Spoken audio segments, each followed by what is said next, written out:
Hi guys, James at Rampant Lion Reviews again for you today with another beer review. For this one, we are going to stick to Sweden and we're going to return to a brewery that's featured on the channel a good number of times before. I've had some really nice beers from these guys over the years, both under this name and the last name that they had. Mainly IPAs, if memory serves me correctly, but one or two other styles as well. But the one that we're going to look at today is one of their latest releases. It seems to have been fairly well received, so I have to say I'm very curious to see how this one turns out, because this beer is also a little bit of a throwback to the early days of this brewery in some ways, and we'll talk about that later.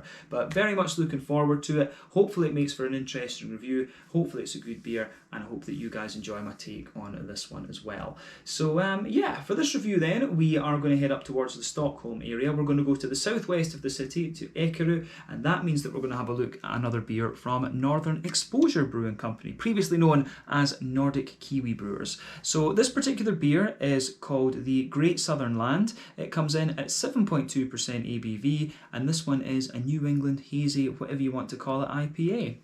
So yeah, this beer was released here in Sweden as part of the Lokal och Småskaligt assortment through Systembolaget for August of 2021, and the main reason that I picked this one up was because I saw that it had all Australian and New Zealand hops in it, so all Southern Hemisphere hops actually, which should be very, very interesting. But yeah, always cool to review some new beers from these guys. It's been quite a while actually since I had an IPA from them. The last beer we reviewed was a stout, if I remember rightly.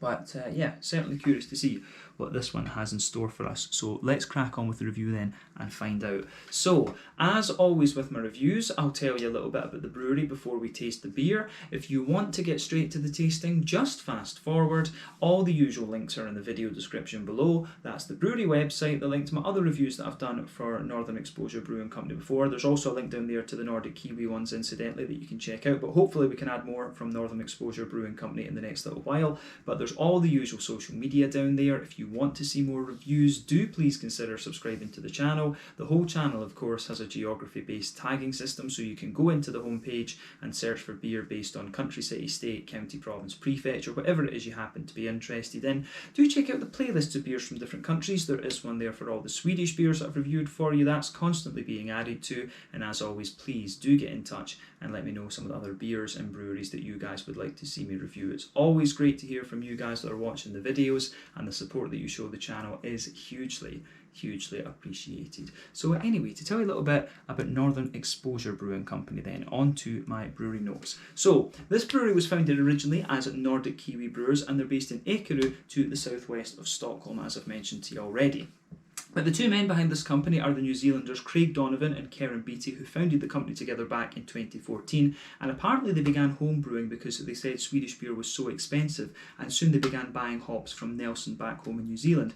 I always say this in every video, but it surprises me that they complained about the price of Swedish beer, because I think the New Zealand beers actually cost more than the ones in Systembolaget do, but maybe it's changed times actually. But basically, these guys set up their commercial brewery in a room using equipment that they found on Blocket, which is the Swedish equivalent of Craigslist or whatever. So all kind of second-hand equipment, and they managed to start up a proper brewery with this. But Karen apparently met his Swedish lady in New Zealand, and then the pair later moved to London together. He spent some time working in the construction industry before they moved to Sweden and settled here. But Karen, on the other hand, works full-time at the brewery, while initially Craig was part-time and worked for Ericsson. But the niche of this brewery in the early days was that they were brewing all of their beers with only New Zealand hops. But since 2017, they both work full-time at the brewery, which is kind of cool. But in late 2018, they moved to a larger brewery in Ekerö, and that year they brewed around 100,000 litres, and they were hoping to double that over the course of 2019. I'm not sure if they did manage to do that, but the whole COVID-19 pandemic shut a lot of things down. So yeah, I couldn't find a figure for the 2019 or for 2020 for these guys. But they also hired a new Kiwi brewer at this point to join them, and they installed a new brew kit as well, which is kind of cool. But at the end of 2019, they changed the name of the brewery to Northern Exposure Brewing Company from Nordic Kiwi Brewers. They said that Swedish people just didn't really know the Kiwi symbol, of New Zealand, so they thought all the beers were brewed with like kiwi fruit or something like this. So yeah, they went for something a little bit more anglicised, Northern Exposure Brewing Company, and at this point they started using hops from elsewhere rather than just limiting themselves to New Zealand hops. But as of August 2021, when I'm filming this review for you, these guys have produced 40 different beers under the Northern Exposure name, and I think there was about 20 or 30 had been released under the Nordic Kiwi Brewers name. So yeah, kind of interesting. But I would say the best beer I've had from the Northern Exposure brand so far has been the Dolphin Love, which is their flagship IPA, so I would recommend that you have a look at that one and see how you get on. These guys are capable of producing some very, very nice IPAs actually. But yeah, that is all I can really tell you about Northern Exposure Brewing Company for the moment. If you want to learn more about these guys, you can check out the brewery website, you can follow them on Facebook and Instagram to keep up to date with all the latest goings on, and you can check out the Rate Beer, Untappd and Beer Advocate pages to learn a little bit more about all the different beers that these guys have done. So yeah, let's see how we get on with this one then. That's it. So yeah, interesting stuff. I just noticed on the side of the can there, the rock almost looks a little bit like a bear. I don't know if that's just me, but it looks a little bit like a bear almost. Yeah. So yeah, I'm not sure. I think that's pretty cool. But yeah, I do like the sort of compass type symbol you've got on there. So yeah, it's kind of interesting for sure. The artwork on this one is lovely, a bit different from what we've had from Northern Exposure Brewing Company before. But yeah, the hops in this one then, as we said at the start of the video, this one is a 7.2% New England IPA. The hops in this one are Galaxy from Australia, and then Motueka and Southern Cross from New Zealand. So just to give you a brief overview of these hops, Galaxy is about 14% alpha acid. It gives you a big kind of pungent passion fruit, a little bit of pineapple as well from what I remember, and some big mango.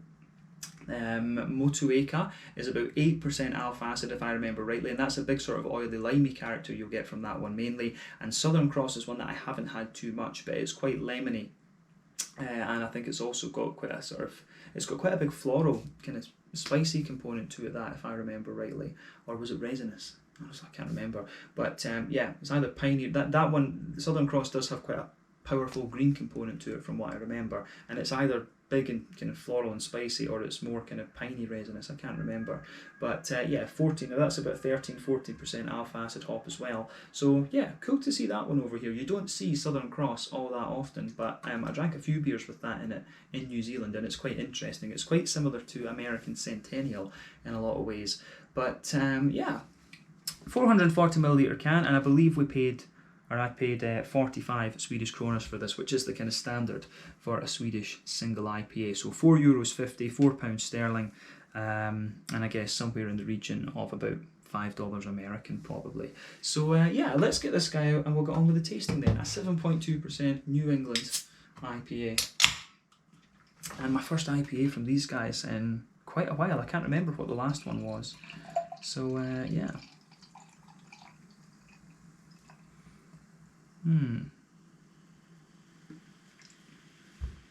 I just cleaned this glass as well, and the carbonation's clinging to the side of it.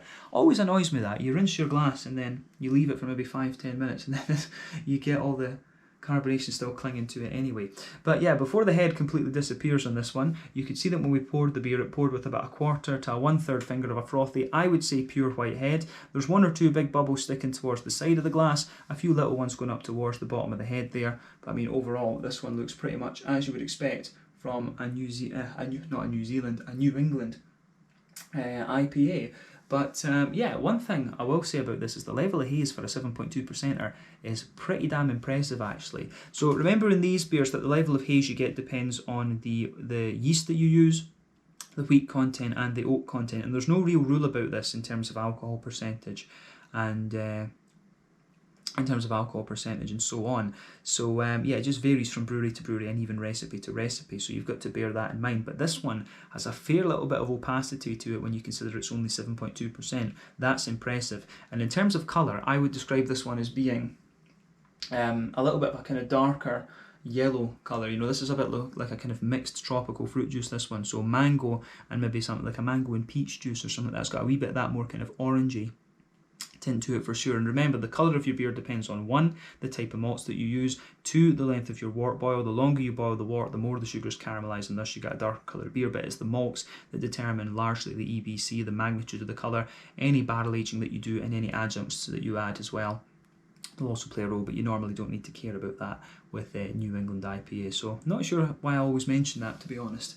But yeah, in terms of a New England IPA, nothing particularly surprising about this one. So yeah, let's take a look at the aroma and see how we get on. That does smell quite nice.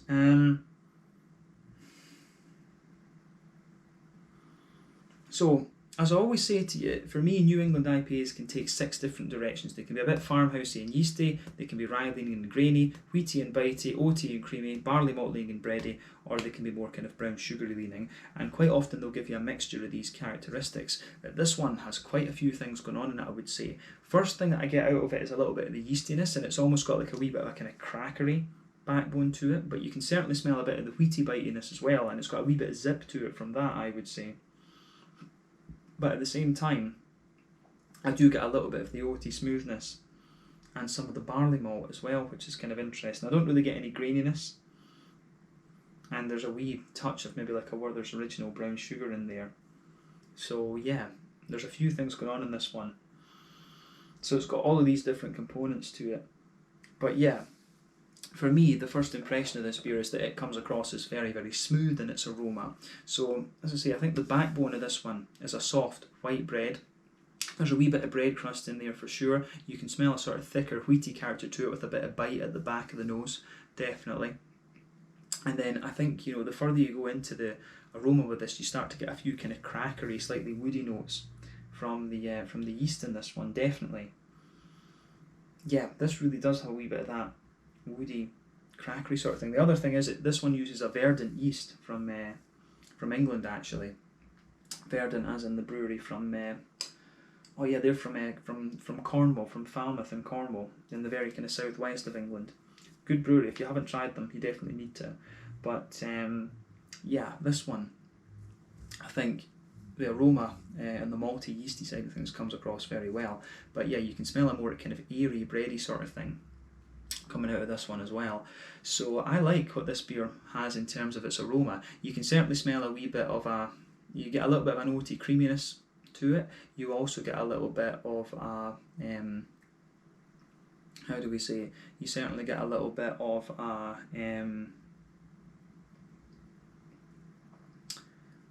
you get a little bit of a kind of brown sugary note out of this. You do get a little bit of that kind of Werther's Original butterscotchy, butter candy vibe to the beer, definitely.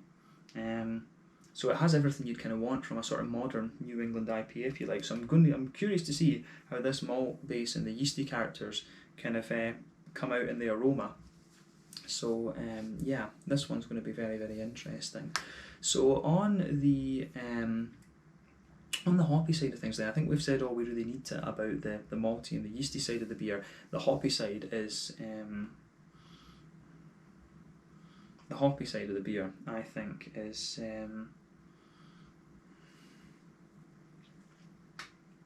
really interesting. So green component wise, there's certainly a wee touch of earthiness to this one, absolutely, but that's quite minimal. It's got a nice big green component, and I would say that it's quite a punchy floral aromaticity you get out of this one. It's not spicy, it's not really resinous. For me, it's just a big, bold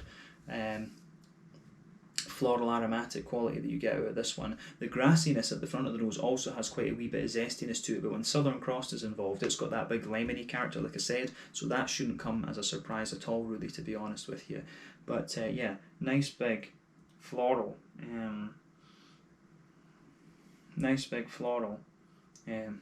green component.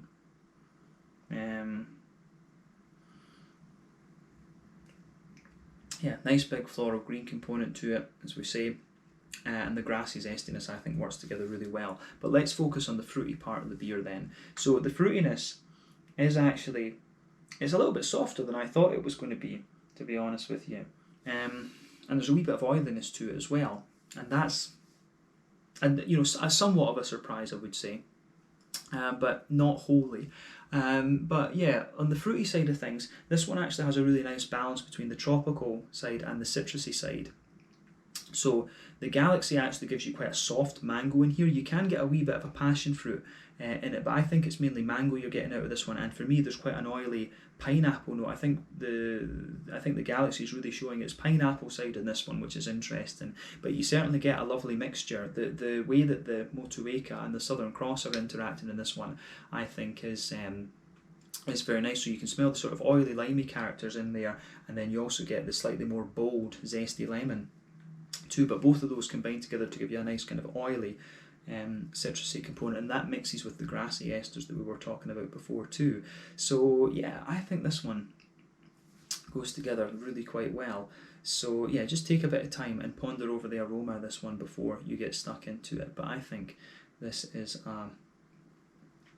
one could turn out to be a very, very nice beer. But yeah, let's get the rest of it into the glass, and then we'll have a taste of this one then. As I always say, take a bit of time to ponder over the aroma of these beers before you get stuck into them. But if you have some of these Aussie, New Zealand things from Northern Exposure, do a little bit of research on the hops and see what you should get, and then what you actually get out of them. That's what I always do if I encounter a new hop that I don't know. Research it, see what the experts say, and then see what I actually get, because they can change with different yeasts and things like that a little bit too. But yeah, New Zealand hops are pretty special, so it's definitely worth educating yourself in that field, I should say. Brain's not working these days. But yeah, let's have a taste of this one then and see how we go. So this one is the Great Southern Land 7.2% New England IPA with Australian Galaxy and New Zealand Southern Cross and Motueka from Northern Exposure Brewing Company in Ekerö near Stockholm here in Sweden. Slange, skål, cheers, let's get stuck in.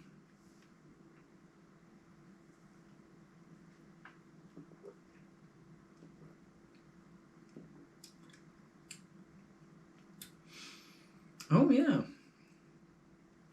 that's very nice actually. Now, I might even go as far as saying that that's potentially the best New England that I've had from Northern Exposure so far. The Dolphin Love is a very good one as well. As I say, and I've had a few others actually. I think one of them was called Exothermic or something like that. And they were good. They were a little bit more sort of farmhousey leaning in things. But I think this one could well be the best one that I've had from them so far. They do their Chaos and Clive series, which gets a lot of positive feedback. But I'm not a great fan of reviewing, sort of series of beer. And that's one of the reasons why I don't really go for the Chaos and Clive. Although maybe I should have a look at one of them again and just see what they're like, because I reviewed the very first ones, if I remember rightly. So yeah, I'm not a great fan, because if you review the series, you always want to do the next one, and then I don't buy beer that I don't review normally. So that's another thing. It would take up quite a bit of space on the channel, if you like. But yeah, those beers get a really good write-up, and I'm not surprised that they can release ones like this. That they release ones like this as well, that also are pretty good. But I would say to them going forward, stick with this verdant yeast. If you're using the verdant yeasts, this works for you. That's what I would say. Stick with the verdant yeast. Put more New Zealand and Aussie hops in it, and then fire away, go away. I would love to see these guys. It'd be quite nice for them to see, maybe do a Nordic Kiwi Brewers series. Like single hopped New Zealand IPAs, and educate people about the hops. That would be cool if they could kind of revive that part of the Nordic Kiwi side of things. But obviously, keep up their regular activities as well. But I think that's one of the unique things that they really have, is that New Zealand background, and the Southern Hemisphere hops. I think I love them. I encountered them back in New Zealand in 2015, so I absolutely love them. So I think it would be quite cool to educate more Europeans about them, because mainly it's there are a fair few New Zealand hops here, but mainly it's American hops that are still used in our craft beers though. So yeah, worth bearing in mind.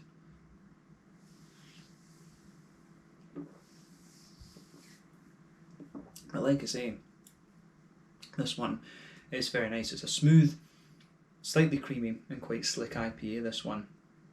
So let's try and break this down for you then and see how we go. So straight away, across the middle of your palate in this beer, you can feel a little bit of that there's a wee bit of a sort of grainy bread crust, that forms the very backbone of the beer there in the middle third and the back third of your palate. If you go towards the front of that middle third of your palate, we'll focus on the middle third from now on. You do get a little bit of a kind of bread crusty element at either side of the bread crust, but underneath everything you get a little bit of a woody character. So a wee bit of woodiness, smooth kind of bread crusty note sitting on top of that. Then you've got a little bit of a kind of white bready character in there as well. The wheat in this one isn't quite as prominent as I thought it was going to be based on the aroma. You can smell, well, you can't smell, you can feel a little bit of a layer, a slightly thickening wheaty layer in this one, but it's not too prominent, I would say.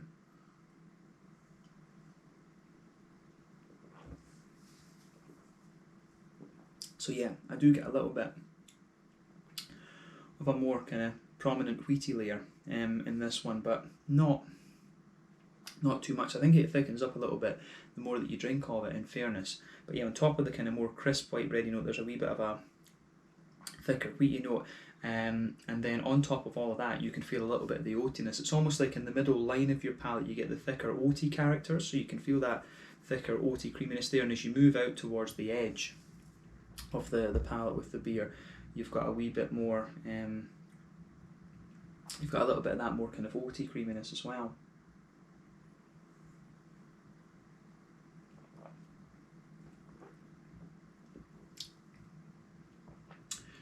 Yeah, so I do like how that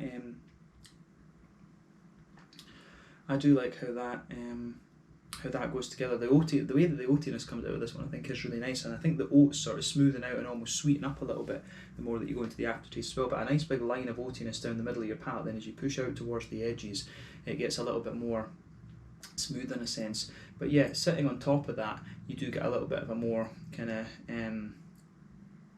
Werther's Original sort of creamy brown sugary note out of it. There is a little bit of that in there, and that's quite common in these New England IPAs, of course. Yeah, just a little bit. It's almost like a little, circle right in the middle of your palate, just a wee bit of that Werther's Original note, and that pushes out. That does push out a little bit towards the edges of the palate too, but not overly much, but just a little bit of that Werther's Original butter candy brown sugary sort of thing. So yeah, I do like that about this beer. So here we go.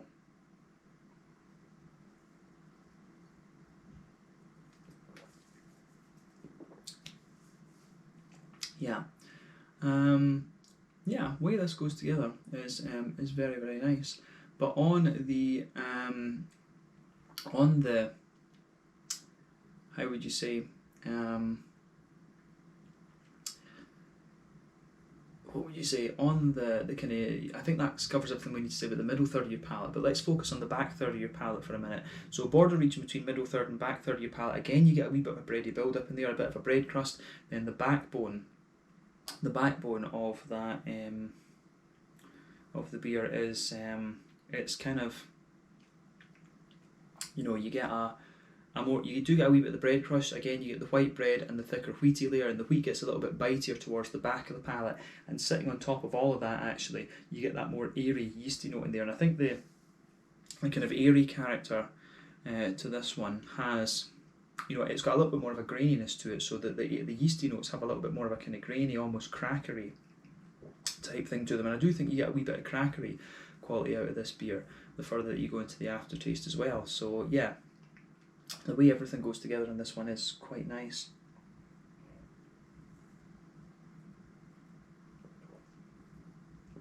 So yeah, the way that it goes together is pretty solid in this, and I like that. I think the way they've got the malty and yeasty side of things pretty nice in this one. I think they can refine it even further to just smoothen it out a little bit and make it maybe even a little touch more bitey. But this is a really kind of solid beer, this one, actually. It's like some of the early stuff that I had from Verdant back in the day. So yeah, I think Northern Exposure, I should say, are moving in the right direction with these beers, absolutely. But yeah, getting the malty and yeasty side of things right in these beers is critical, and they're getting there with this, at least as far as I can see. But let's focus on the hoppy side of things then. So back corners of the palate, definitely a wee bit of earthiness there. As you move further forward, it gets a little bit herbal, but then quite quickly it becomes more floral and aromatic. And I think, in fairness, you do get a little bit of that kind of piney resin thing out of this one. And I've heard, I heard that Southern Cross can be a little bit piney and resinous, or it can be a little bit floral and aromatic. It really depends. But you're getting a mixture of both here. There is a wee bit of resinous quality underneath, but as you go further forward, it's a more bright, kind of bold floral aromaticity. I didn't really pick up the piney resins in the aroma right enough. It was more about the floral character. But round the front curve of the tongue, it's a little bit lighter and grassy, I would say. And yeah, I like that. There's a wee bit of zestiness in there too. But on the front third of your palate, the fruity side of this beer is quite nice, and it's quite oily at the same time, which I can certainly appreciate. So I think we've covered the green component as much as we need to. Let's focus on that front third of your palate and the fruitiness. So the border region between front third and middle third of your palate, you've got a little bit of a more bready kind of thing, a wee bit of a bread crusty note. Then the base of that, front third of your palate is a little bit more kind of, there's a little bit of a kind of brown bready sort of thing in there, a wee bit of a white bread crusty kind of quality. And yeah, I do like how that goes together. So yeah, base of the beer is pretty nice, but then on top of that you've got that nice oily bubble where those juicy fruity esters just roll their way out of the beer.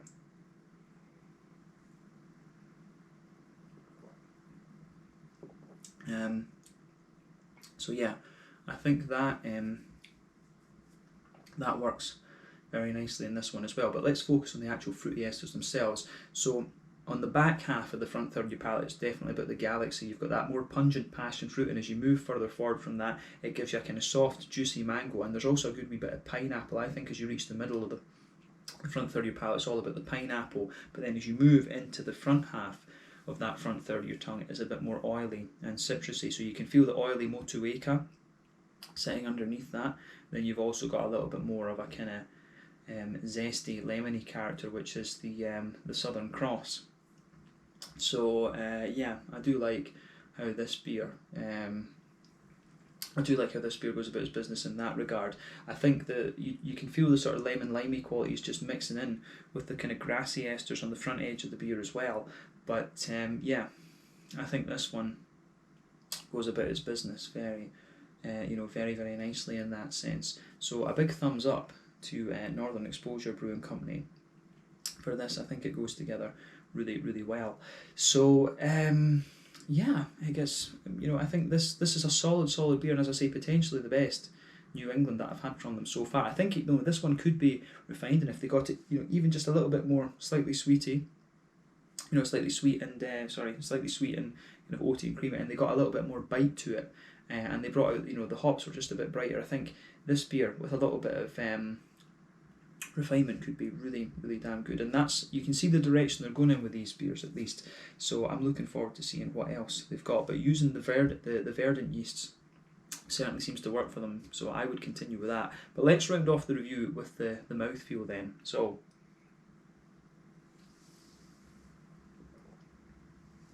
I'd say that this beer is right in the middle of the spectrum. It's mid-bodied, the carbonation is very smooth, it's got a nice little bit of you can feel that sort of Nordic cleanliness to it, the kind of wet mouth feel, which I really enjoy. So a nice little bit of a wet mouth feel, a lovely kind of smoothness to it, and yeah, I think it goes together, really nicely in that sense. So it gets a big thumbs up from me.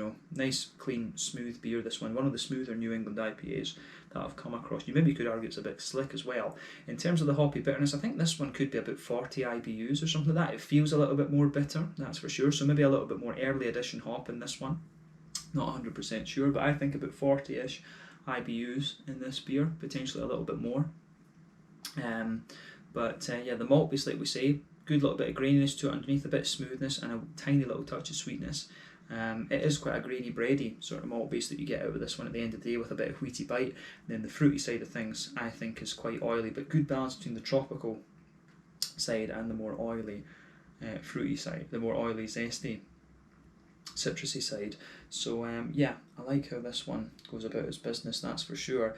So yeah, I think we can leave it at that for this. This is a really interesting beer, and I think for me, if this is the direction that Northern Exposure are going to take, then I think they've got good times ahead of them when they refine this. If they use this as a base beer and refine it and go forward, I think that would be a very good step for them to take.